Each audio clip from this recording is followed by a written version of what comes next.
Hi friends, welcome to my YouTube channel.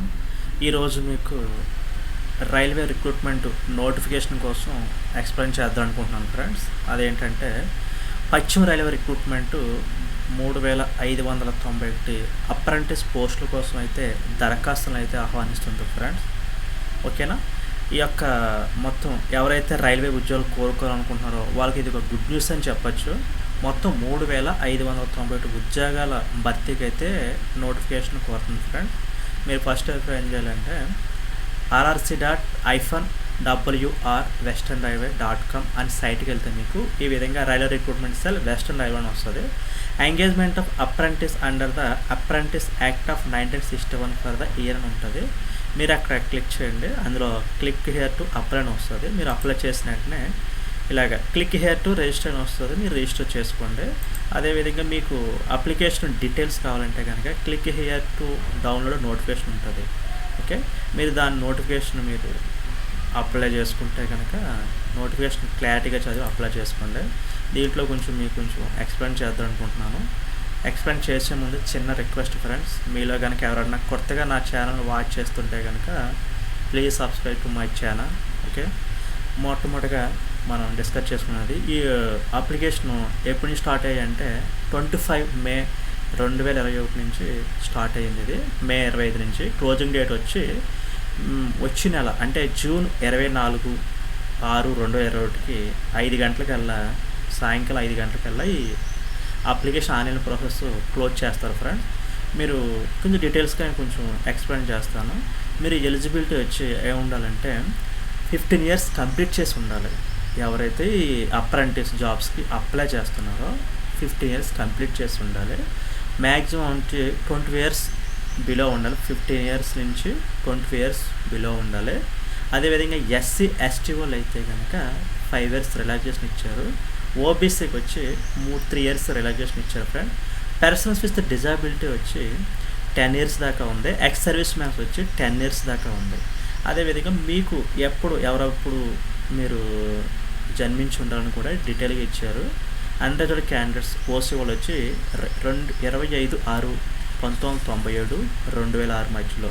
Okay, SC వాళ్ళు వచ్చి 1992 25/6/1990 నుంచి.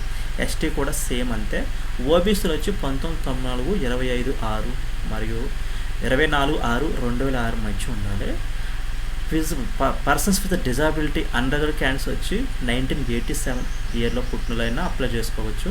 అదే person with disability SC ST వాళ్ళు అయితే కనుక 1982 దాకా మీకు అప్పుడు పుట్టినలు కూడా మీరు అప్లై చేసుకోవచ్చు. పర్సన్ విత్ డిజబిలిటీ ఓబీసీ వాళ్ళు వచ్చి 1984 ఇయర్లో కూడా జన్మించిన కూడా మీరు అప్లై చేసుకోవచ్చు. Ex service men unreserved, ex service men SC ST వాళ్ళు, ఓబీసీ వాళ్ళు కూడా ఇక్కడ ఇయర్స్ ఇచ్చారు మీకు. ఒక్కసారి మీరు నోటిఫికేషన్ తీసుకుంటారు కదా, ఒకసారి డీటెయిల్స్గా చూడండి. అదేవిధంగా ఎస్ఎస్ఎన్ క్వాలిఫికేషన్స్ వచ్చి 10th క్లాస్ పాస్ అయి ఉండాలి. Matriculation 10th class 10+2 exams pass అయ్యి మినిమం 50% మార్క్తో ఉండాలి. అదేవిధంగా దానికి తోడు టెక్నికల్ క్వాలిఫికేషన్ కూడా ఉండాలి. ITI certificate, FL2, NCVT or SCVT compulsory మీకు సర్టిఫికేట్ ఉండాలి. ఇందులో మీకు ఏమేమి పోస్టులు ఉన్నాయో ఒక్కసారి చూసుకోండి.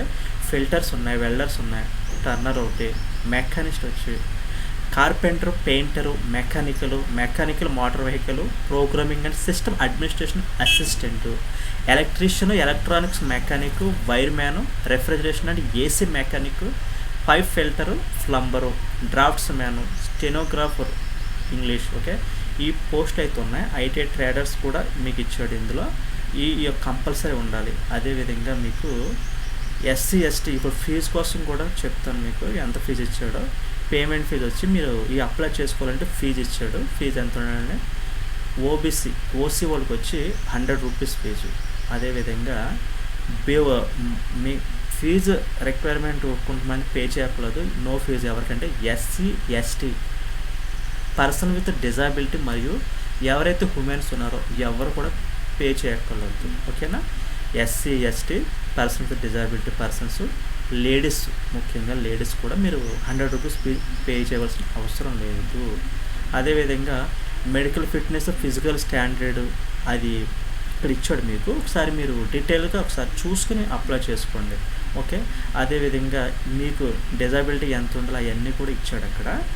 అక్కడ మోడ్ ఆఫ్ సెలక్షన్స్ వచ్చి మీకు ఇది selection of the eligibility application for umpiring training under apprentice act 1966 will be based on the merit list. ఓకేనా, మీరు మెరిట్ లిస్ట్ ప్రకారమే ఇస్తారు. మీకు ఎగ్జామ్ అయితే కండక్ట్ చేయట్లేదు వీళ్ళు.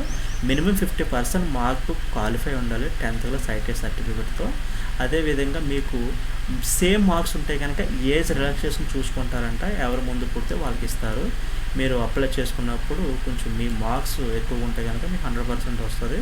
ఏజ్ రిలాక్సేషన్ కూడా చూస్తానని చెప్పారు. ఓకేనా, అదేవిధంగా మీకు ఇందులో ఇంపార్టెంట్, మీరు అప్లై చేసుకున్నప్పుడు ఆన్లైన్లో ఏమేమి డాక్యుమెంట్స్ అప్లోడ్ చేసుకోవాలంటే SSC 10th class certificate, 10th class mark list, అందులో డేట్ ఆఫ్ బర్త్ ఉంటే సరిపోతుంది. కన్సాలిడేట్ ఐటీఐ మార్క్స్ షీట్ ఒకటి కావాలట. National trade certificate issued by NCVT, caste certificate for SC ST OBC compulsory mention చేయాలి. OBC వాళ్ళు BR OBC బీసీసీఆర్ BCD అని ఉంటాయి కదా, అవి కంపల్సరీ ఉండాలి. డిజాబిలిటీ సర్టిఫికేట్ ఒకటి, అదేవిధంగా డిశ్చార్జ్ సర్టిఫికేట్, సర్వీసింగ్ సర్టిఫికేట్ ఒకటి ఇవ్వాలంట. Ex service man's. మీకు ఇవన్నీ డీటెయిల్గా చూసుకోండి. ఫోటో కూడా కావాలి, అది 20 KB నుంచి 30 KB కావాలి. అదేవిధంగా ఇన్వాలిడ్ అప్లికేషన్స్, మీరు అందులో ఇందులో మిస్టేక్ చేసినా సరే మీకు ఇన్వాలిడ్ అవుతుందని కూడా సర్టిఫికెట్లో మీకు అప్లోడ్ చేసినప్పుడు క్లియర్గా మెన్షన్ చేశారు. మీరు చేసినప్పుడు చాలా క్లారిటీగా చేసుకోండి. ఓకేనా, అదేవిధంగా అగ్రిమెంట్ ఆఫ్ ట్రైనింగ్ కూడా ఉంటుందంటే మీరు ఈ నోటిఫికేషన్ చదువుతారు కదా, ఈ అగ్రిమెంట్ ఏంటన్నది కూడా కొంచెం డీటెయిల్స్గా చూసుకోండి. అదేవిధంగా మీకు పోస్టులు, ఏ పోస్టులు ఎక్కడెక్కడ ఉన్నాయో మీరు మొత్తం 2021-22 ప్రకారం ఏ డివిజన్ ఎన్ని పోస్టులు ఉన్నాయో, ఉదాహరణ ముంబై తీసుకుంటే మెకానికల్ డిపార్ట్మెంట్లో filter, welder, carpenter, painter, DSR mechanic motor vehicle మొత్తం ఎన్ని పోస్టులు ఉన్నాయో 213 పోస్టులు ఉన్నాయి ఇక్కడ. అందులో రిజర్వేషన్ కూడా మీకు ఉన్నాయి. అందులో అన్రిజర్వ్డ్ ఎస్సీ ఎస్టీ ఓబీసీ అలా మీకు ఎన్ని ఉన్నాయో పోస్టు కూడా ముంబై డివిజన్లో వచ్చి మెకానికల్ డిపార్ట్మెంట్లో ఎన్ని ఉన్నాయి, ఎలక్ట్రికల్ డిపార్ట్మెంట్ ఎన్ని ఉన్నాయి, ఇంజనీరింగ్ డిపార్ట్మెంట్ ఎన్ని ఉన్నాయి, పర్సనల్ డిపార్ట్మెంట్ ఎన్ని ఉన్నాయి, బ్రిడ్జ్ మెకానికల్ వచ్చి బ్రిడ్జ్ ఇంజనీరింగ్ వచ్చి ఇలాగా వీటికి ఏ డివిజన్ ఎన్ని పోస్టులు ఉన్నాయి. మీరు ఏ డివిజన్లో అప్లై చేయాలనుకుంటున్నారో ఒకసారి చూసుకుని ఒక్కసారి అప్లై చేయండి ఫ్రెండ్స్. ఓకేనా, అహ్మదాబాద్ ఇలా మీకు ప్రతిదీ కూడా ఇక్కడ డీటెయిల్స్గా ఇచ్చాడు వాడు. మీరు ఒకసారి క్లారిటీగా చూసుకోండి. మీరు చూసుకుంటే మీకు అప్లై చేసుకోండి. ఓకే ఫ్రెండ్స్, అదేవిధంగా తర్వాత క్యాస్ట్ సర్టిఫికెట్ ఏ విధంగా ఉండాలన్నది కూడా ఇచ్చారు. ఆ ఫార్మేట్ కూడా మీరు ఈ 90% అన్నీ ఇప్పుడు ఇదే ఫార్మేట్లో వస్తున్నాయి. ఒకవేళ ఎవరన్నా ఈ ఫార్మేట్లో లేకపోతే కనుక మీరు ఒక్కసారి ఎంఆర్ఓ మీరు క్యాస్ట్ సర్టిఫికేట్ అప్లై చేసుకోండి. ఓకే, ఈ విధంగా ఫార్మేట్ అయితే ఉండాలి. ఓకే ఫ్రెండ్స్, ఇందులో మీకు ఏదైనా డీటెయిల్స్ కావాలంటే కనుక ఇక్కడ person with disability certificate A విధంగా ఉండాలి అన్నిటికి క్లారిటీగా ఇచ్చాడు. మీరు ఎలాగా అప్లై చేసుకున్నప్పుడు చూస్తారుగా, అప్లై చేసినప్పుడు క్లారిటీగా చదువుకుని అయితే కనుక అప్లై చేసుకోండి ఫ్రెండ్స్. ఓకే, మీకు కనుక నా వీడియో నచ్చి ఉంటే కనుక please subscribe to my channel and share to your friends. చాలామంది ఈ యొక్క రైల్వే రిక్రూట్మెంట్ కోసం చూస్తుంటారు, అప్రెంటిస్ చేసినట్టు. దయచేసి ఈ యొక్క వీడియోని 10 మందికి షేర్ చేస్తారని నమ్ముచున్నాను. Thank you for watching. Bye friends.